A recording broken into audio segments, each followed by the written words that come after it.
الحمد للہ رب العالمین والصلاة والسلام علی سید المرسلین اما بعد فاعوذ باللہ من الشیطان الرجیم بسم اللہ الرحمن الرحیم۔ آج کا ہمارا ٹاپک ہے جنت اور جہنم۔ ہم جنت کو بھی ڈسکس کریں گے اور جہنم کو بھی ڈسکس کریں گے۔ آپ سب کے ذہن میں آتا ہوگا کہ جنت کیسی جگہ ہے۔ جنت ایک بہت بڑا اچھا گھر ہے جس کو اللہ تعالیٰ نے مسلمانوں کے لیے بنایا ہے۔ اس کی دیوار سونے چاندی کی اینٹوں اور مشک کے گارے سے بنی ہے۔ زمین زعفران اور عنبر کی ہے۔ کنکریوں کی جگہ موتی اور جواہرات ہیں۔ اس میں جنتیوں کے رہنے کے لیے نہایت خوبصورت ہیرے، جواہرات اور موتی کے بڑے بڑے محل اور خیمے ہیں۔ جنت میں 100 درجے ہیں، ہر درجے کی چوڑائی اتنی ہے جتنی زمین سے آسمان تک۔ دروازے اتنے چوڑے ہیں کہ ایک بازو سے دوسرے بازو تک تیز گھوڑا 70 برس میں پہنچے۔ جنت میں ایسی نعمتیں ہوں گی جو کسی کے خواب و خیال میں بھی نہیں آتیں۔ طرح طرح کے پھل، میوے، دودھ، شراب اور اچھے اچھے کھانے، بڑھیا بڑھیا کپڑے جو دنیا میں کبھی کسی کو نصیب نہ ہوئے، وہ جنتیوں کو دیے جائیں گے۔ خدمت میں ہزاروں صاف ستھرے غلمان اور صحبت کے لیے سینکڑوں حوریں ملیں گی جو اتنی خوبصورت ہے کہ اگر کوئی ان میں سے دنیا کی طرف جھانکے تو اس کی چمک اور خوبصورتی سے ساری دنیا کے لوگ بے ہوش ہو جائیں۔ وحشت میں نیند نہ آئے گی، نہ بیماری، نہ کوئی ڈر ہوگا، نہ کبھی موت آئے گی، نہ کسی قسم کی کوئی تکلیف ہوگی، بلکہ ہر طرح کا آرام ہوگا اور ہر خواہش پوری ہوگی۔ اور سب سے بڑھ کر نعمت کیا ہوگی؟ وہ ہوگی اللہ تعالیٰ کا دیدار۔ سبحان اللہ۔ اب ہم بیان کرتے ہیں دوزخ کا۔ دوزخ کیا ہے؟ دوزخ کیسی جگہ ہے؟ یہ بھی ایک گھر ہے۔ اس میں گپ اندھیری اور تیز کالی آگ ہے جس میں روشنی کا نام نہیں۔ یہ بدکاروں اور کافر کے رہنے کے لیے بنایا گیا ہے۔ کافر اس میں ہمیشہ قید رکھے جائیں گے۔ اس کی آگ دم بدم بڑھتی رہے گی۔ جہنم کی آگ اتنی تیز ہے کہ سوئی کے ناکے کے برابر کھول دی جائے تو تمام زمین والے سب کے سب اس کی گرمی سے مر جائیں۔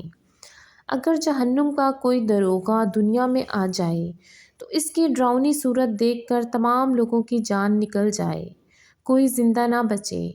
جہنمیوں کو طرح طرح کا عذاب دیا جائے گا۔ بڑے بڑے سانپ بچھو کاٹیں گے، بھاری بھاری ہتھوڑوں سے سر کچلا جائے گا، بھوک پیاس بہت لگے گی۔ تیل کے تلچھٹ کے ایسا پانی کھولتا اور پیپ پینے کو کانٹے دار زہریلا پھل کھانے کو ملے گا۔ جب اس پھل کو کھائیں گے تو یہ گلے میں رک جائے گا۔ اس کے اتارنے کو پانی مانگیں گے تو وہی کھولتا ہوا پانی دیا جائے گا۔ اس کے پینے سے آنتوں کے ٹکڑے ٹکڑے ہو کر بہہ جائیں گے۔ پیاس اس بلا کی ہوگی کہ اس پانی پر تونس کے مارے ہوئے اونٹ کی طرح گریں گے۔ کفار جب عذاب سے عاجز آ کر موت کی تمنا کریں گے اور موت بھی نہ آئے گی تو آپس میں مشورہ کر کے جہنم کے داروغہ حضرت مالک کو پکار کر کہیں گے، اب ہم اپنے رب سے ہمارا قصہ تمام کر دو۔ حضرت مالک علیہ السلام 1000 برس تک جواب نہ دیں گے۔ 1000 برس کے بعد کہیں گے، مجھ سے کیا کہتے ہو؟ اس سے کہو جس کی نافرمانی کی ہے۔ تب پھر 1000 برس تک اللہ تعالیٰ کو اس کے رحمت کے ناموں سے پکاریں گے۔ وہ 1000 برس تک جواب نہ دے گا۔ اس کے بعد فرمائے گا، دور ہو، جہنم میں پڑے رہو، مجھ سے بات نہ کرو۔ اس وقت کفار ہر قسم کی خیر سے نا امید ہو جائیں گے اور گدھے کی آواز کی طرح چلا کر روئیں گے۔ پہلے آنسو نکلے گا، جب آنسو ختم ہو جائیں گے تو خون روئیں گے۔ روتے روتے گالوں میں خندقوں کی طرح گڑھے پڑ جائیں گے۔ رونے کا خون اور پیپ اتنا ہوگا کہ اس میں کشتیاں ڈالی جائیں تو چلنے لگیں۔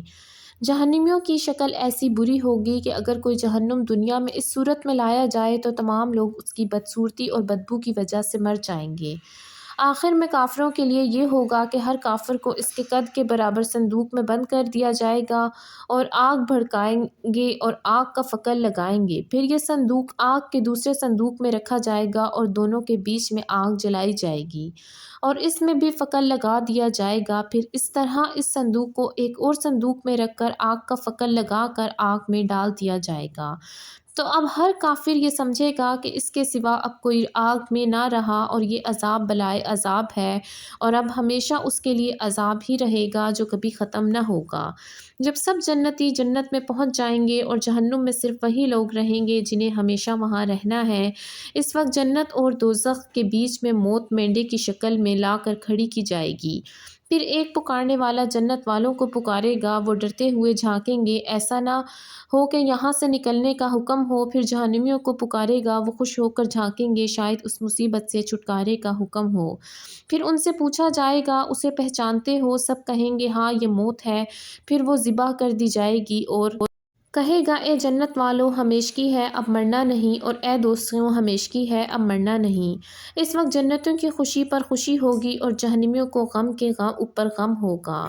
نسأل اللہ العفو والعافیۃ فی الدین والدنیا والآخرہ۔ جزاک اللہ۔